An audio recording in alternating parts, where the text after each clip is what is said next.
started out by talking about how unusual it is we have these open hearings, and there's a reason for it.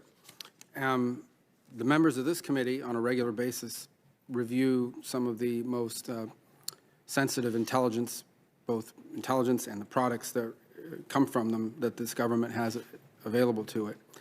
So I think it should send a powerful message when you see that on issue after issue relating to China, issues that some would argue are outside the purview of what this committee has traditionally looked at, technology, academia, influence operations, global diplomacy, industrial policy, that it is members of this committee that you see in the lead on so many issues relating to China. Because the members of this committee have, because of the role they play, have a very unique insight into this horror show that's playing out before our eyes in the 21st century. The title of this hearing is The Long Arm of China. The long arm of China is not some futuristic threat. It's already here. China is stealing between $300 and $600 billion a year. $300 to $600 billion a year of American technology and intellectual property. They hack into networks and they take it. They use venture capital funds to buy promising technology startups. They hide their ownership, by the way.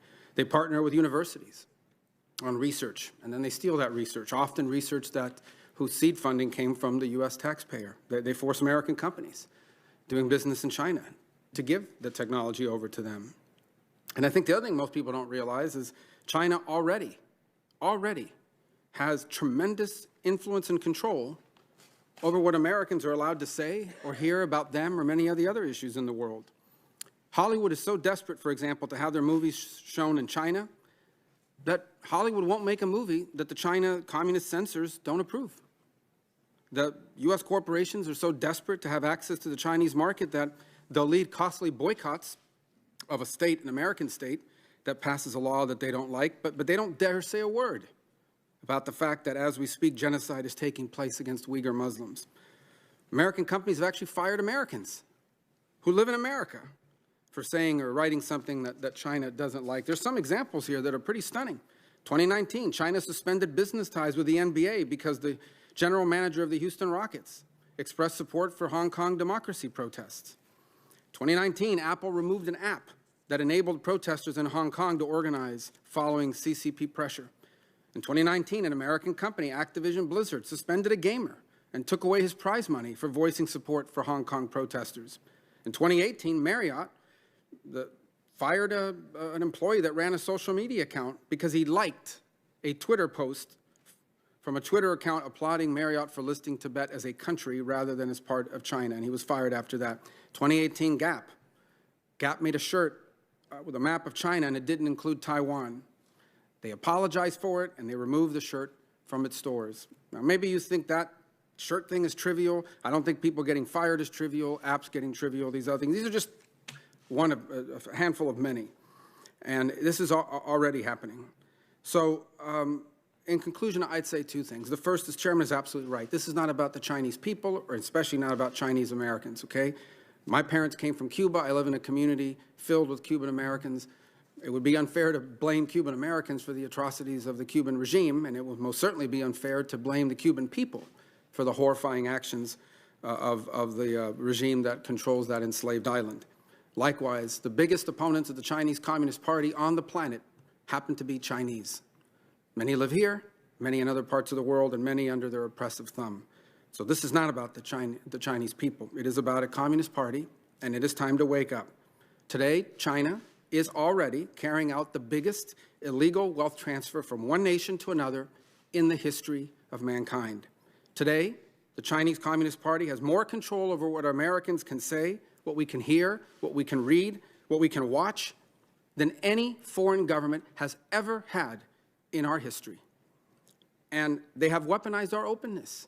They have weaponized our decency, and they have weaponized a corporate lust for profits against us. And if we don't wake up and we don't address this now, the America our children are going to inherit very soon could very well be one where the sanctimonious preachings, as someone once said, the sanctimonious preachings of a genocidal communist tyranny will be the only thing that Americans will be allowed to hear or say about China. So I'm glad we're having this hearing. And Mr. Chairman, just as a point of privilege here, One of our longtime staffers, today's his last hearing with us, Paul Matulik. He's been with the committee, he's been 16 years, worked with Senators Hatch and Chambliss and Burr and Cornyn, and now here with us. And so he's retiring, and we hope, as all retirees should, he's moving to Florida. We don't know, but that's what Americans do. And but anyway, we want to thank him for his service to the committee, and we hope our last hearing will be a memorable one. So thank you for your service, sir. Well,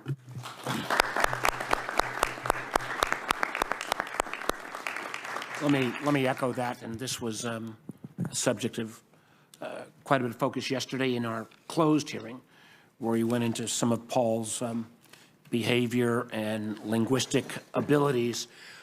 Luckily, that will stay classified, but we all very much value Paul's work, and again, want to commend him in particular for he and the whole team, but their relentless pursuit of the truth in the Russia investigation. With that, we turn to our witnesses, and I'm not sure, Anna, Bill, or Matt on WebEx who's going to go first, but the floor is yours. Good afternoon, Chairman Warner, Vice Chairman Rubio, members of the committee. It's an honor to be here before you today. I've humbly briefed this committee on a regular basis for more than a decade as the Director of National Counterintelligence and Security Center and as a senior executive of the FBI and CIA. I was tremendously honored last year to be the first Senate-confirmed director of NCSC, leading our nation's counterintelligence efforts, and I want to specifically thank this committee for your support. I'm here today before you as a private citizen. Today's topic, the holistic and comprehensive threat to the United States posed by the Communist Party of China, is an existential threat, and it is the most complex, pernicious, aggressive, and strategic threat our nation has ever faced. I proffer that the U.S. private sector and academia have become the geopolitical battle space for China. Xi Jinping has one goal: to be the geopolitical, military, and economic leader in the world, period. He, along with China's Ministry of State Security, People's Liberation Army, and United Front Work Department, drive a comprehensive and whole-of-country approach to their efforts to invest, leverage, infiltrate, influence, and steal from every corner of the United States. This is a generational battle for Xi and the Communist Party. It drives their every decision. So why does it matter? Because economic security is national security. Our economic global supremacy, stability, and long-term vitality is at risk, and squarely in the crosshairs of Xi Jinping and the communist regime. It is estimated that 80% of American adults have had all of their personal data stolen by the Communist Party of China. The other 20%, just some of the data. As the Chairman and Vice Chairman already referenced, the estimated economic loss last year from the country of China, just from known intellectual property and trade secret loss, is between $300 and $600 billion a year. It's a big number. What that means, it's between $4,000 and $6,000 per American family of four after taxes. Competition is great and necessary, and it is what made America the global leader we are today. However, I would proffer China's economic growth the past decade via any and all means is considerably less than fair competition. My question is, are we really competing? If we do not alter how we compete with awareness of China's malign methodology and one-sided practices, we will not sustain our global position as the world leaders from tomorrow's emerging technology down to our creative ideations.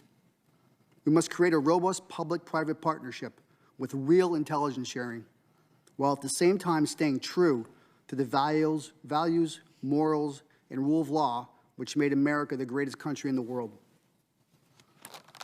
This will take a whole-of-nation approach with a mutual fund, analogous long-term commitment.